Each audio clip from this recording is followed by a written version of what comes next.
Hi friends, welcome to Sukanya சமையல். இன்றைக்கி ஆட்டு ஈரல் கிரேவி பார்க்கலாம். அதுக்கு தேவையான பொருட்கள்: தக்காளி, பெரிய வெங்காயம், பச்சை மிளகாய், இஞ்சி பூண்டு விழுது, கருவேப்பிலை, கொத்தமல்லி, ஒரு 200 கிராம் ஆட்டு ஈரல். இதை வச்சு எப்படி டேஸ்ட்டான கிரேவி குழந்தைங்களுக்கு பிடிச்ச மாதிரி பண்ணலான்னு பார்க்கலாம். இதுக்கு முதல்ல ஒரு மண் சட்டி அடுப்பில் வச்சுட்டு அதில் 2 ஸ்பூன் எண்ணெயை நல்லா ஊற்றிட்டு அதில் நறுக்கி வச்சுருக்கிற பெரிய வெங்காயத்தையும் பச்சை மிளகாயையும் போட்டு நல்லா வதக்கணும். அடுத்து நம்ம இடித்து வச்சுருக்கிற இஞ்சி பூண்டு விழுது இருக்கு இல்லையா, அதையும் அது கூட சேர்த்து நல்லா வதக்கணும். நெக்ஸ்ட்டு ஒரு 3/4 ஸ்பூன் மிளகாய்த்தூள், 2 ஸ்பூன் மல்லித்தூள், 1 ஸ்பூன் ஜீரகத்தூள், 1/2 ஸ்பூன் மஞ்சள் தூள் சேர்த்து நல்லா வதக்கணும். கொஞ்சோண்டு தண்ணி அதில் தெளிச்சிட்டு நல்லா வதக்கணும். அப்போ தான் அடிப்பிடிக்காமல் வரும்.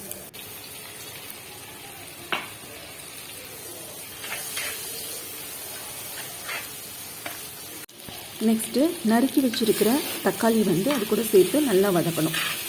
நல்லா 2 பழுத்த தக்காளி அது கூட யூஸ் பண்ணால் டேஸ்ட்டாக இருக்கும். இப்போது தக்காளி நல்லா குழைவாக வதங்கி வந்துடுச்சு. இந்த ஸ்டேஜில் 1 டீஸ்பூன் கரம் மசாலா இது கூட சேர்த்து அதையும் தக்காளியோடு சேர்த்து நல்லா வதக்கணும். கரம் மசாலா தான் இந்த கிரேவிக்கு டேஸ்ட்டை ஏற்றி கொடுக்கும். இந்த ஸ்டேஜில் புதினா, கொத்தமல்லி ஒரு கைப்பிடி இது கூட சேர்த்துக்கணும். எங்கிட்ட புதினா இல்லாததுனால கருவேப்பிலை சேர்த்துருக்கேன், அதுவும் நல்லாயிருக்கும். அந்த ஈரலோட ஸ்மெல்லாம் இல்லாமல் இது சேர்க்கும்போது ரொம்ப நல்லாவே இருக்கும்.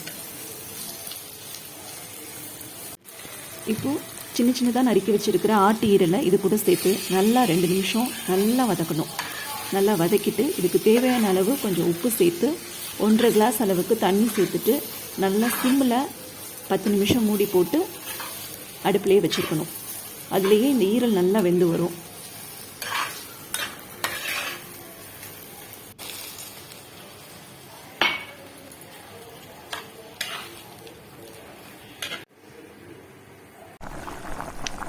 பத்து நிமிஷத்துக்கு பிறகு 1 ஸ்பூன் மிளகுத்தூளும் கொத்தமல்லி தழையும் சேர்த்து நல்லா வதக்கிட்டு இன்னொரு 10 நிமிஷம் மூடி வச்சுட்டோம்.